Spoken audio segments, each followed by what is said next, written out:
Okay, welcome to this episode of Good Morning Mama. Today we have an exciting episode planned. We have Samia Pedalino with us. She is a mom. She's an entrepreneur. She's an author. She loves teaching women about finances and making smart financial choices for their family. And I have so many questions for her, and I'm just so excited to jump right in and get started. So let's do it. Welcome to Good Morning Mama. We're two instant best friends with a combined 13 children, ages newborn to 16, talk about all things motherhood. Our new mom versus seasoned mom dynamic will leave you laughing, and our Christian values and positive outlooks will leave you inspired. So grab your coffee, pull up a chair, and enjoy our visit. Well, So thank happy you to for be here. joining us. Yes, I'm Yay. so excited that you're here. And you were in Florida as well. So you and Chelsea are both like Yes. pretty much neighbors in Florida. I love it. Mhm. That's awesome. Tell us how you got into finance and just what is your passion about teaching women about finance? It's really something that I love to do. I love to empower moms and women in the area of finance. I think a lot of times, like, money is sort of like this unspoken subject, or it just was never talked about for most people growing up. Like, there really is no like point of reference for it.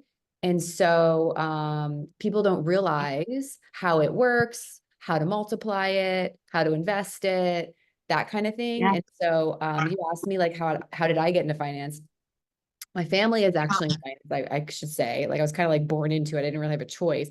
But because of that, I grew up in a house where it's just like money was talked about all the time, like saving, investing, giving, starting businesses. Like, I didn't actually really even know any different. So I didn't have like negative beliefs around it or shame per se. Yeah. And so after I graduated college, I ended up getting into banking and finance. I was in finance for about 10 years.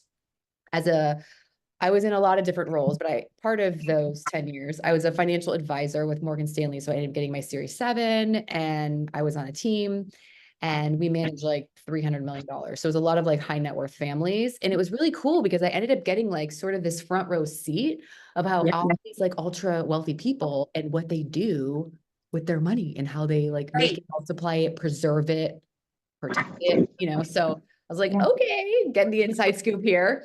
Yeah. That for many years. And that was super cool. So after kind of like a decade in finance, I ended up getting into fashion. Oh, A fun. friend of mine, yeah, super fun, way more fun than finance, but it's good. It's still good to have the background of it. A friend of mine and we opened up a clothing store. Okay. And we ran that for like 6 years. And I ended up selling it in 2018 when I started having babies. It was like too much, but it was so fun. We would go on buying trips. We'd import clothes. It was like, basically, instead of helping people invest their money, I was helping them spend it. It was like way more Yeah. fun. Way more fun though. Yeah, totally.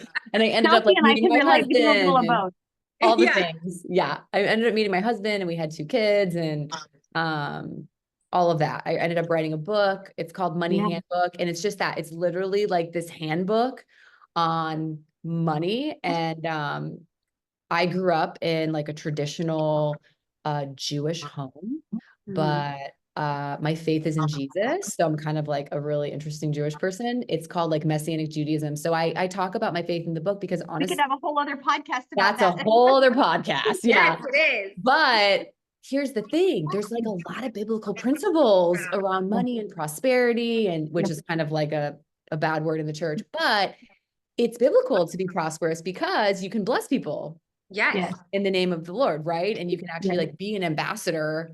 Because listen, the gospel is free, but it costs money to get to people. So anyhow, I talk a little bit about that, but I have a chapter on like budgeting. I have a chapter on investing. I have a chapter on like how to teach your kids about money. But then I also have a chapter on like, hey, how does this connect to your faith? So it's faith and finance is what the book is about.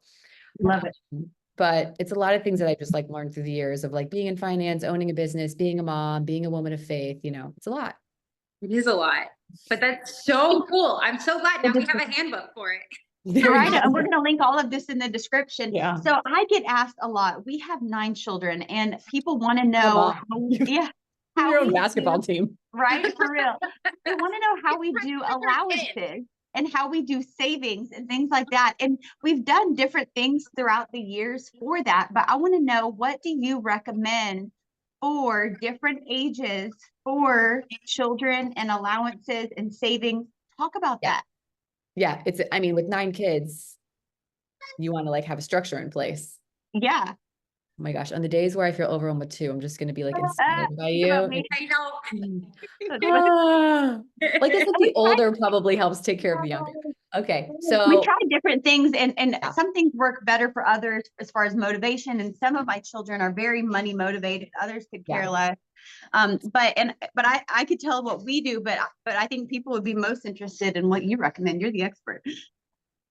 So I really do strongly believe in an allowance system. I think that if you have a chance to be your child's first boss, I think that's really healthy because you can create like a positive, happy environment around the subject of earning and spending, so they can kind of understand that like money is a tool and it can like, you know, be their friend. It doesn't have to be a bad thing.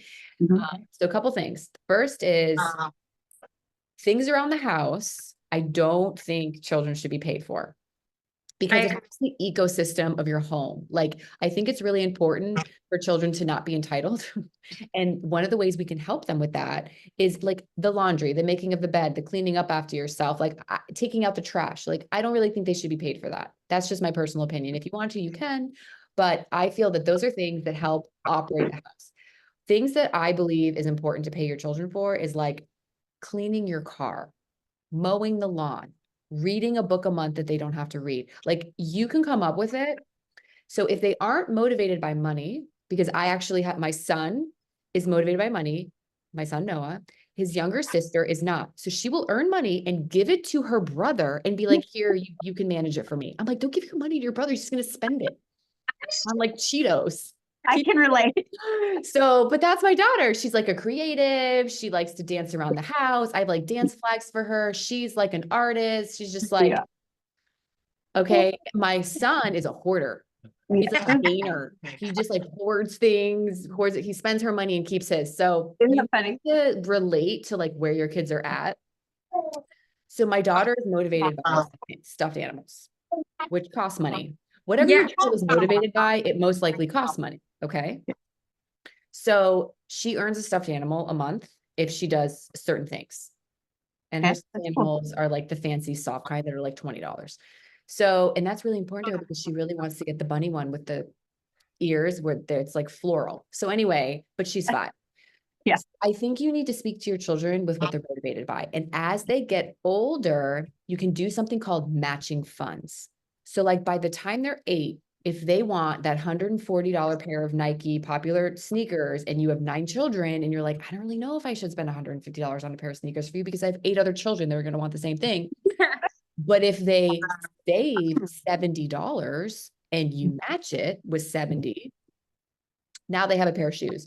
So that also works really well with cars. So for instance, like when I was 14, I got a job as a hostess. I was babysitting. I don't remember. I'm like 40 years old. So like back then, I think I saved like $5,000, but my dad matched it. And I got like a little Mitsubishi Eclipse, like literally the week I turned 16. I washed that car every Sunday. I mean, it was like I had skin in the sense game. of ownership. Yeah. I named it Princess. Like, it was like, I was so happy to have my independence and my freedom. And by the way, my dad could have just bought me a car, but he didn't. Yeah. Right. And I'm Yeah. so And you're glad probably that he more didn't. likely to take care of it as well, you know, when Totally. you So have the matching funds as they get older is, even if you can pay, it's nice for them to learn, I can earn money, I can save money, and I can make purchases, and then I can take care of what I bought. Because if you're just buying them everything, most of the time they don't really take care of it as well as if they bought it themselves. So it depends on what phase they're in. And so that's kind of like my thought process on, I like it. yeah. I love that. So Marketing. when do you suggest on starting to teach your kids about investing? And us as parents, when should we start investing? So we encourage moms to have, to keep their focus on their family, of course, and Yeah. especially if they're stay-at-home moms, all of that, right? But we tend to have some extra time, at least Karla and I, or at least we find it. I know you do as well. So when we're finding some extra money coming in, what should we be doing with that money as far as like investing with the kids, right? And then when should we be involving them in that conversation and teaching them?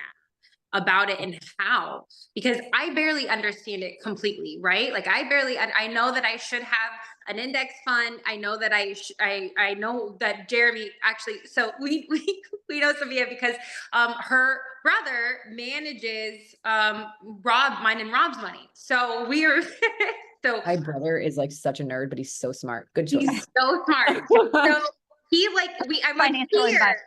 advisor stuff. Yeah. So I know what we do, kind of, but even that is hard for me to explain it fully. I mean, I think it's great that you have a financial advisor and that you're delegating. Because like, look, that's perfect, first of all, because he'll take care of it for you. But for those of you who like don't have a financial advisor, because a lot of times with these advisors, they have minimums. Yes. You have to have a certain amount before they would take you on. Like, so if you're not in that position, you can just do it yourself with like a Vanguard account or a Fidelity account. All that stuff is online. It's free. Super easy. So to answer your question, a couple things. One of your questions was, when do we start investing for our kids? So if you can, from the time that your child is born, the minute they have a social security number, you can open an account for them, and you are like the joint, basically you're the guardian, because they can't really have a bank account in their own name until they're like 18, depending on what state you live in. So the first thing would really be like a 529 account. And this is why I like this account. It does a couple things for you. And by the way, you only have to put in like $50 a month. So if you invested 50, it's like an automatic withdrawal from your checking account. If you did $50 a month from like age 0 to 18, they'll have around 30 grand when they're 18 years old. And the average 4-year college is like 25 grand. So if nothing else, they could use the money for 4-year college. If they don't want to go to college and they're like, I am going to be a rock star and travel the world and play music, you can roll the 529 money into a Roth IRA. A Roth IRA is a retirement account that they will have access to when they're like 60. So it's not like you lose the money, because a 529 account is an education account, by the way. If your child who you've like put $50 away, let's say, for instance, for 18 years, and they're like, I don't want to go to college, I want to like go to trade school, it can be used for trade school. Any type of higher education, it can be used for ministry school. It can be used for like continuing education. And it also can be passed to a sibling. Yeah, I was going to say that if they get a full ride, then it can be passed to a sibling, which is, I mean, be passed to a sibling. And at the end of the day, you can just roll it into a Roth for them. And by the way, Roth IRAs are allowed to be used for first-time home buyers. You can use that money as a down payment and it's not taxed. So there's like a lot of creative ways you can do. What we've also done is like, given like for Christmas or birthdays or anything like that, we let all the grandparents know and like the extended family, like, hey, they have so many toys. If you want to give like even $20 here, and you can make it out. And so that's another thing, right? They can accept money from anywhere when you And I think sometimes it can be uncomfortable. Like, you have to understand, like, a lot of people don't talk about finances ever. It's like sex. Like, people don't really like talk about it unless it's like with their spouse. It's sort of like, oh, or they don't feel confident enough that they are educated enough or like literate in the subject, and they don't want to like feel or sound stupid. And so it's actually one of the reasons I wrote the handbook, because I'm just like, it's actually a really simple subject to learn. Like, you don't have to be a rocket scientist to have the basic things in place to set your kids up for success. And I think it's intimidating to a lot of people. Yeah, people feel intimidated. And so here's the thing, the more that you educate yourself and the more that you learn, the less intimidated you feel. And I also have the book that I wrote, it's on Audible as well. So you can just listen to it, which I did for the busy mom. And the 4th chapter is on investments. And I talk about what you can do for your kids and how to bring that conversation up to like the grandparents and the aunts and uncles. Because it's funny that you say that. I actually tell my family, don't buy any gifts, just write a check. I'm going to put it in their 529 account. Yeah. And my husband's family is Italian. Okay. So like, here's Jesus. Here's Christmas. It's like right below Jesus. It's a really big deal. Christmas is like a big deal. And I mentioned earlier, I was raised like in a traditional Jewish home. So I actually like never grew up celebrating Christmas. Like my friends did and stuff, but it was never in my house. So I was like, whatever, you know, but his mom, it's a really big deal for my mother-in-law to like see her grandchildren open the gifts, and it's like emotional. It's a big deal. It's a big deal. So like, I respect that. I will honor that. it's fine. Want to keep things peaceful with the MIL. And by the way, my Yeah. mom is amazing. So I asked them, I said, listen, whatever you're going to spend on my kids, we're asking you, like, if you want to spend $150, you want to spend $100, like give half of it in a check and the other half, like buy them something fun that they can open. So like, we're Right. both happy. Yeah. Because it's going to That's be smart. donated in like a year or dropped off at a consignment store. Like it's not, Exactly. and the older they get, I feel like kids, like they play outside, they're at the pool, they're doing art, like they're not even playing with toys anymore. So anyway, the other thing with 529s is you actually can use it for private school. So like if you wanted to dip into it, like let's say like, you know what, I really want to send my kid to private school for high school, 9 through 12, Interesting. you can use the money for private school, K through 12. Like you can use it for K through 12 private school, but just in your own mind, if you ever wanted to dip into it for that, you can. So there's a lot of benefits for 529. Can you use it for studying abroad? Yes, any type of education. Okay. And then I wanted to give this tip that that Jeremy actually taught me about. But we take Caden's, so Caden is my 19-year-old. He's Okay. freshly in college, and we've taken a lot of his like student loan money and his like Okay. FAFSA money. So if we don't need it for the tuition, we've put it into an investment account. That's fun. And So then it's we a use little that bit. and then it can get paid back. So just, that's also an option too, right? Like it's not a 5, so we open it up the day that he turns 18. So I thought that was cool. I didn't know about doing that when I was in college. Yeah. And then you can just pay that back so you can So make that's kind of like the first line of defense with kids is education. Cause like, what if they want to be a lawyer? right. You know, like what if they want to go be a heart surgeon? Like, I get it. You don't need college to be an entrepreneur. I totally get it. But there are fields where like, I really don't want somebody representing me if they don't have a law degree Right. and they Yeah. know the Constitution and like what the laws are. So, you know, you can think about, and it's hard, like you don't know what your child's going to want to be when they're like coming out of your womb, but it's nice to have something for them.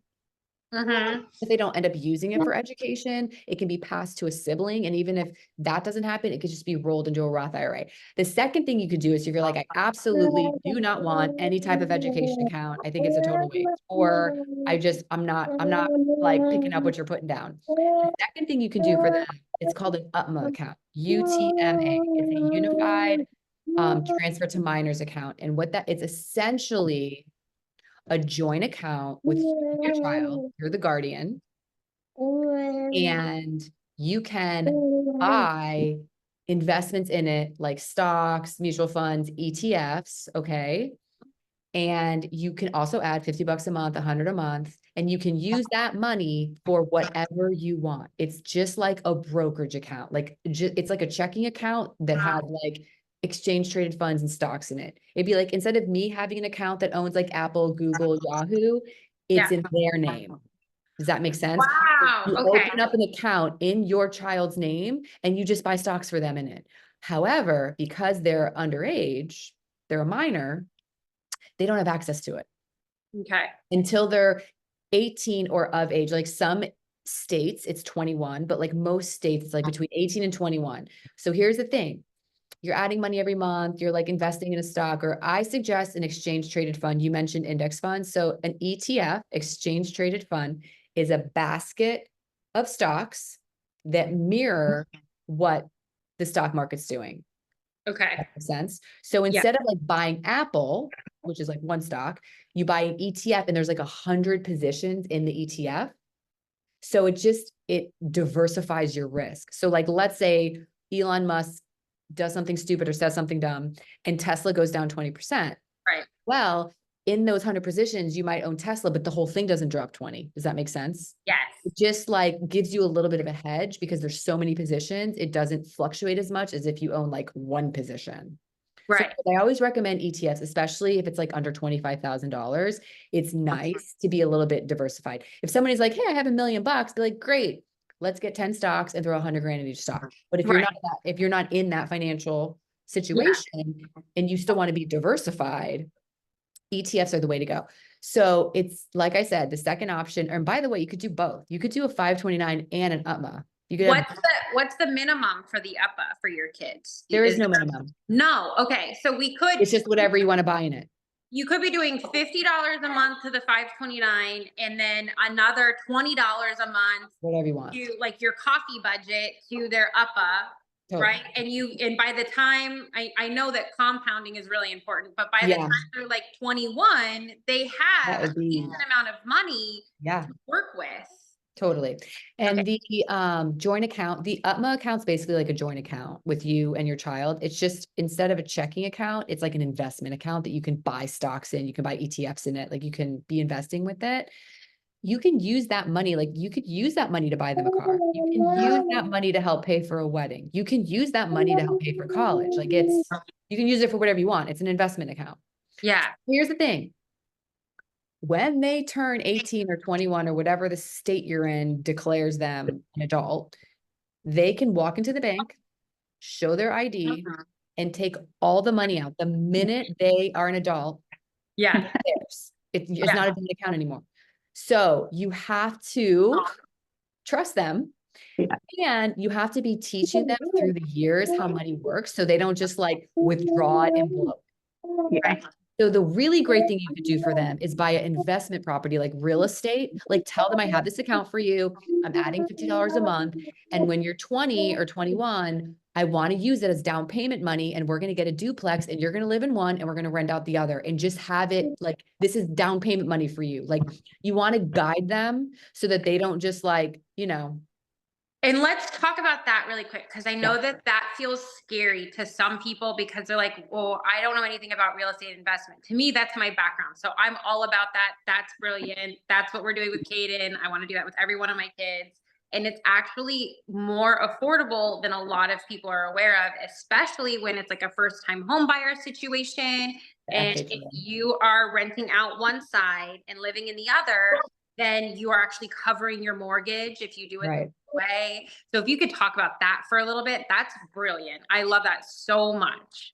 Yeah, real estate's a really great play. Like I am a firm believer in the stock market. I think it's really great to dollar cost average into investments every month, even if it's not like a huge dollar amount. And dollar cost average just simply means you put money in the market every month, because some months the market's up, some months it's down, but you're like capturing different prices. So by the end of the 12 months, you've dollar cost averaged a good price. Does that make sense? Yeah. The other avenue is real estate. So real estate is really great because you can buy something that's like $500,000, but as a first-time home buyer with the Florida Housing Authority, the FHA, you only have to put 3% down. Yeah, and that for your new teen that just turned 18, they would they could qualify if you're helping build their credit. You probably would have to co-sign for them because they need income. Yeah. But still, that would help their credit. Absolutely. The FHA it's Federal Housing Authority, I believe is what it stands for. You can go on there and just like kind of see what you need, but a lot of mortgage brokers will tell you it's usually like 2 years of income and this and that. But like if they could get a job at 16 and like wait tables or valet cars, or even like if they start a business and they sell stuff, anything that's showing any type of income, you co-sign. But guess what? Like you're on the house with them, and if for whatever reason payments aren't made, now it's yours. Right. The goal is for you to have them have the asset, because the thing about it is with assets and liabilities, you want your money to be going into things that increase in value. So I always encourage people, I taught a finance class. I was teaching for like 3 years and I just took a break from teaching. But one of the things I would tell the students is, there's a lot of like negativity around debt. And I love Ramsey. He's actually really great. I know he's sort of like a drill sergeant. He's like, be nice until you're out of debt. Like kind of intense. But, and he does help a lot of people. But here's the thing about debt. If whatever you're going into debt for increases in value, you're okay. Like even if you have like college loans, you went into debt because it increases your value in the marketplace. And when you talk about real estate, you're going into debt, but it's something that increases in value. Like I wouldn't put like a designer purse on a credit card and like be paying 22% interest every month for like a dumb purse that has a logo on it. Like nobody cares. So it's where you put your money. You really want to be thinking like, where can I put my money where it increases in value? So like the stock market is a place where it can multiply. The real estate market is a place that it can multiply. And when I was a financial advisor, 99% of the high net worth clients made their money in two ways. Everyone thinks it's like some crazy option or put or like some secret society thing. I'm telling you, 99% of them made their money in the stock market or in real estate. That's how they made their money. And I'm talking Right. like multimillionaires. And yes, some of them had businesses that they built and sold.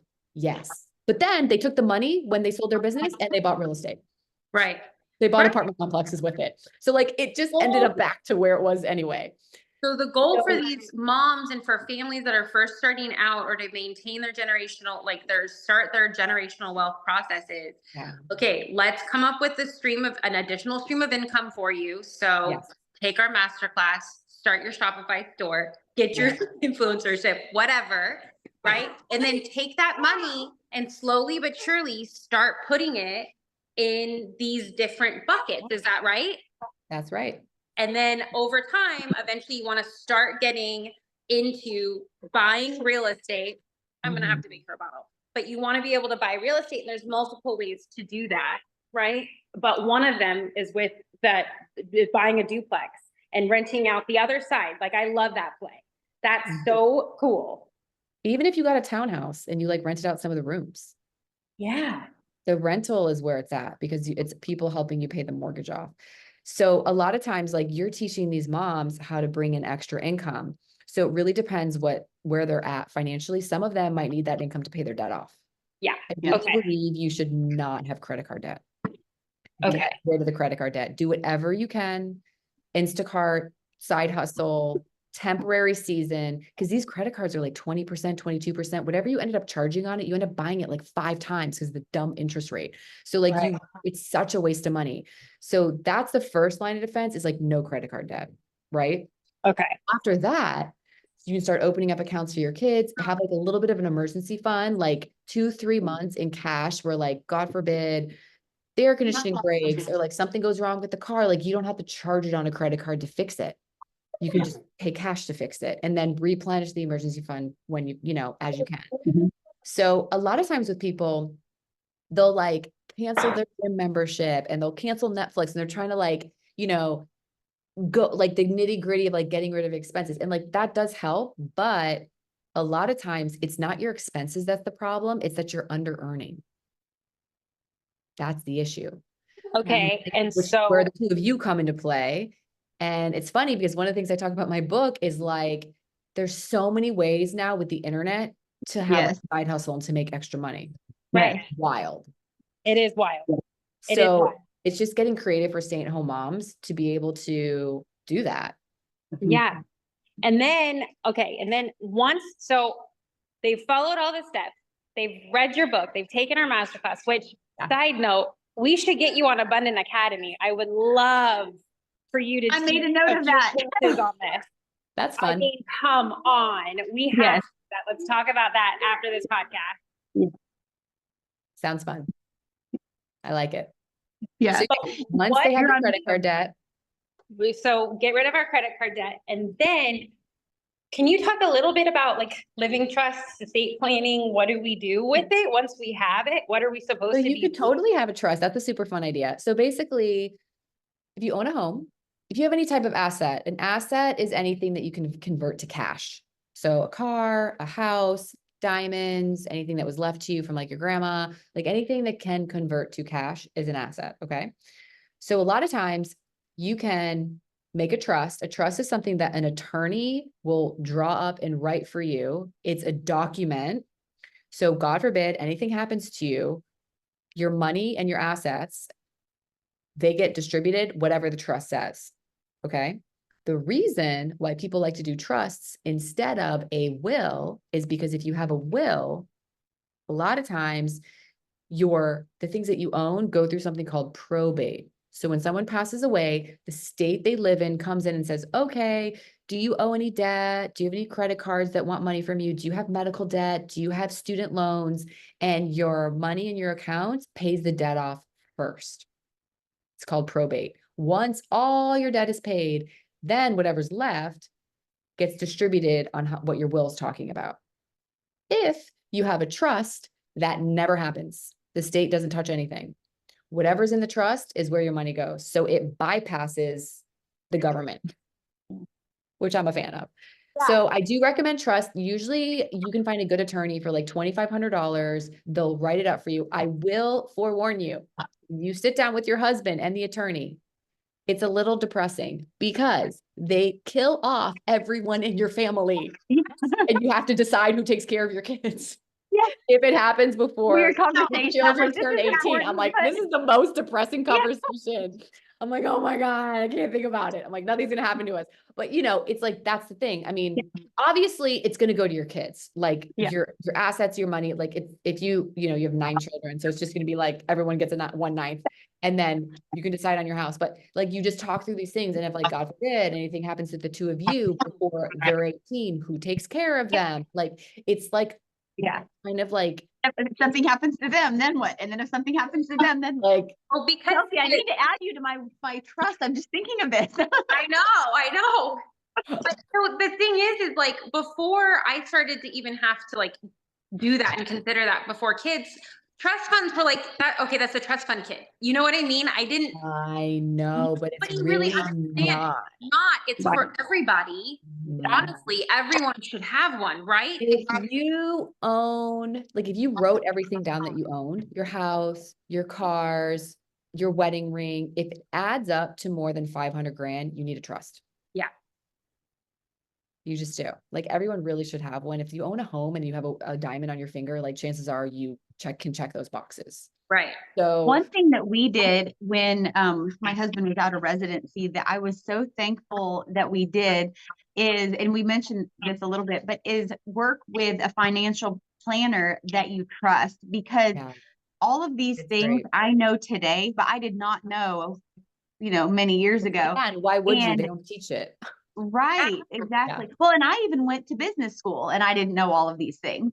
But whenever we work with a financial planner, it just makes you feel so much more confident in money. And it also makes you just feel at peace that like, okay, if this happens, we're okay. If this happens, we're okay.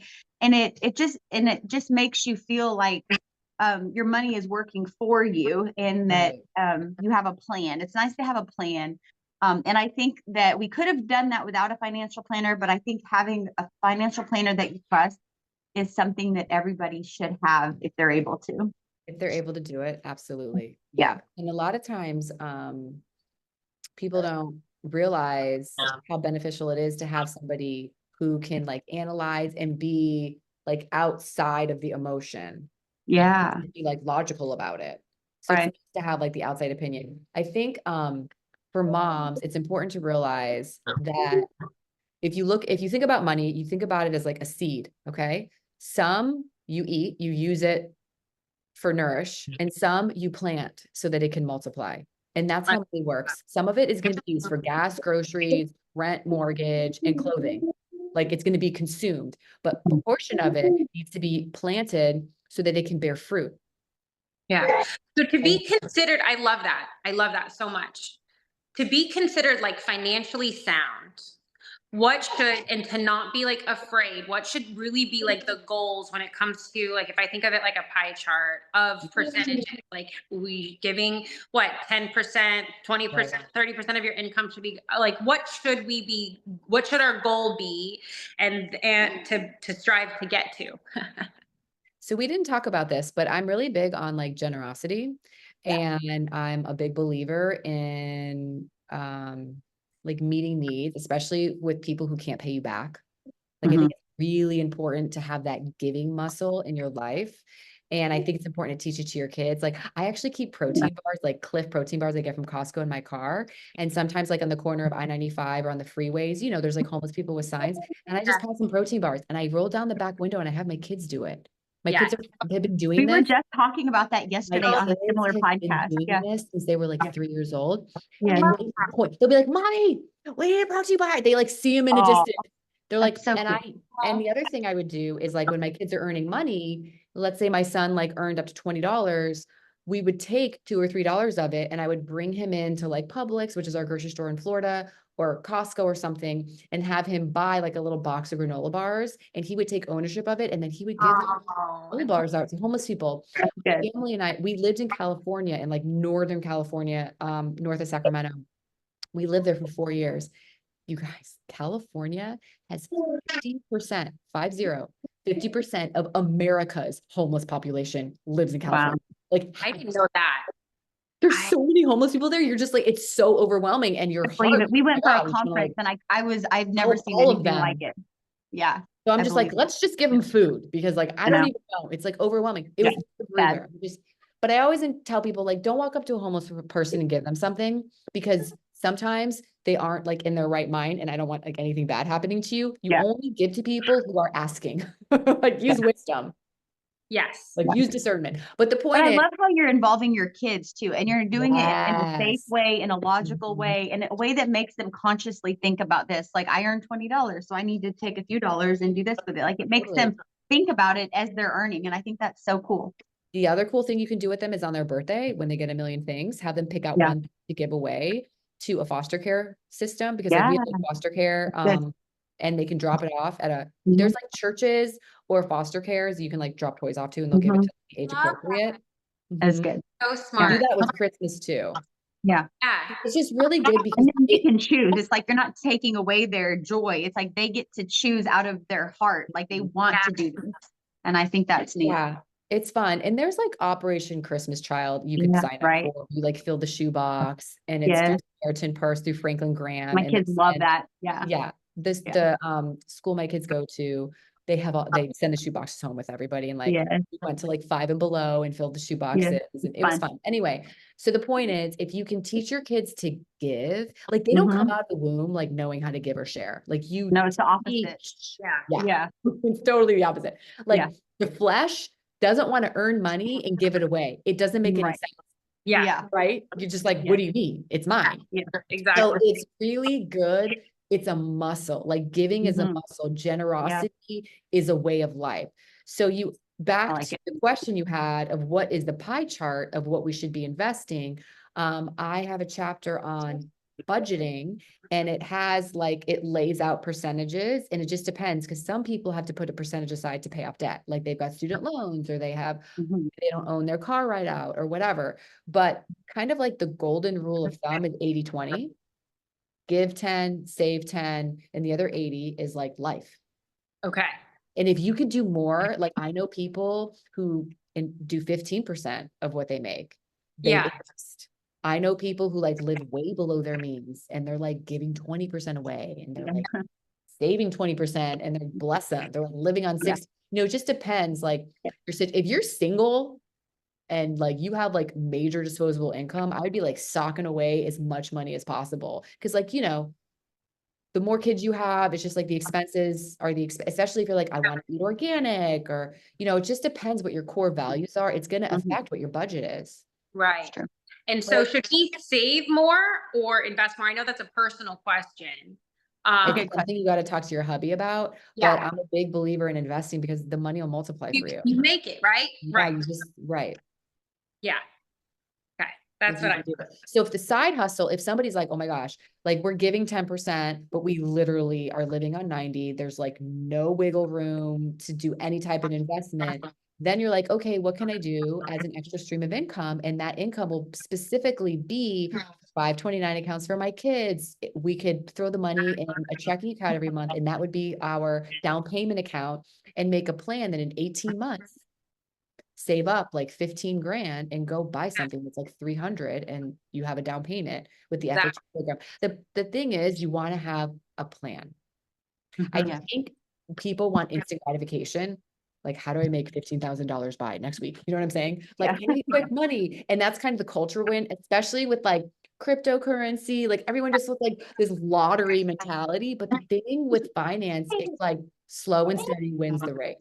So I think it's important for the moms listening, like, let's just do a 12-month plan, 18-month, 24-month, and just have milestones of like, what can we play? What are our goals? If real estate isn't your thing, just invest in the stock market every month, and you'll make money while you sleep. Yeah, absolutely. Bye, Karla. Lost her.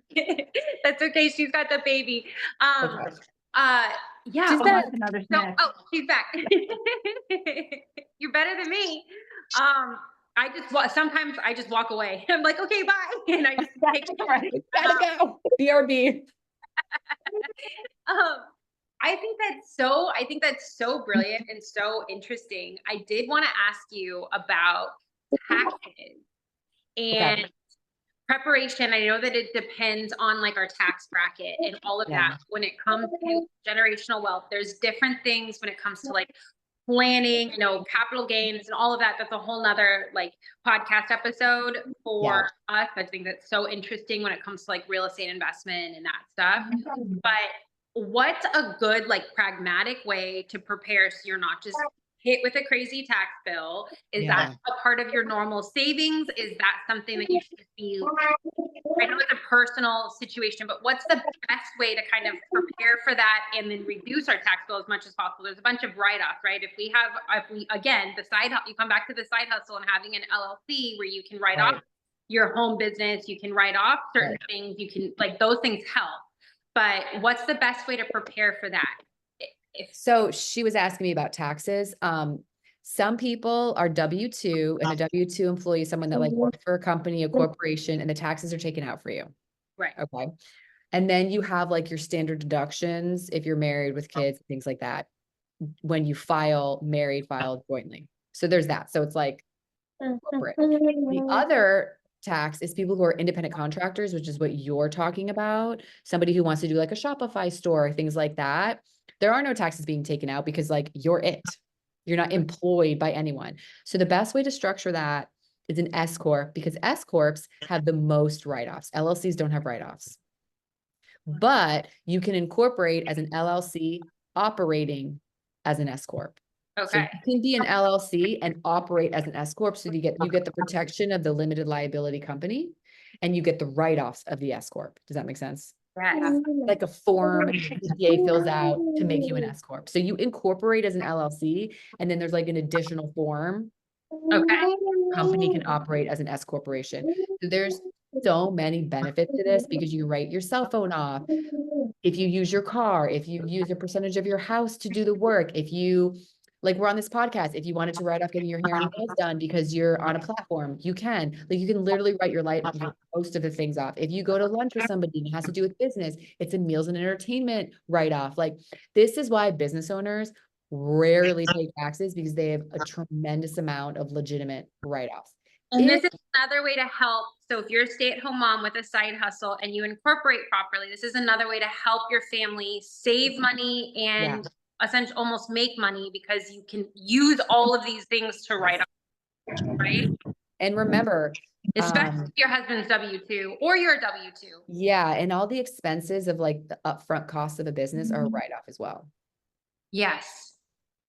Business expenses, you want to keep in mind, are all write-offs too. So it lowers the taxable income. A good accountant is also worth their weight in gold. Bookkeeper. Oh my gosh. Here's the thing. If you're going to start any type of company where you're making money, you 1000% need to hire a bookkeeper, even if you're only hiring them like once a quarter, to do the profit and loss statement. And the P&L, profit and loss, is simply income that came in and expenses.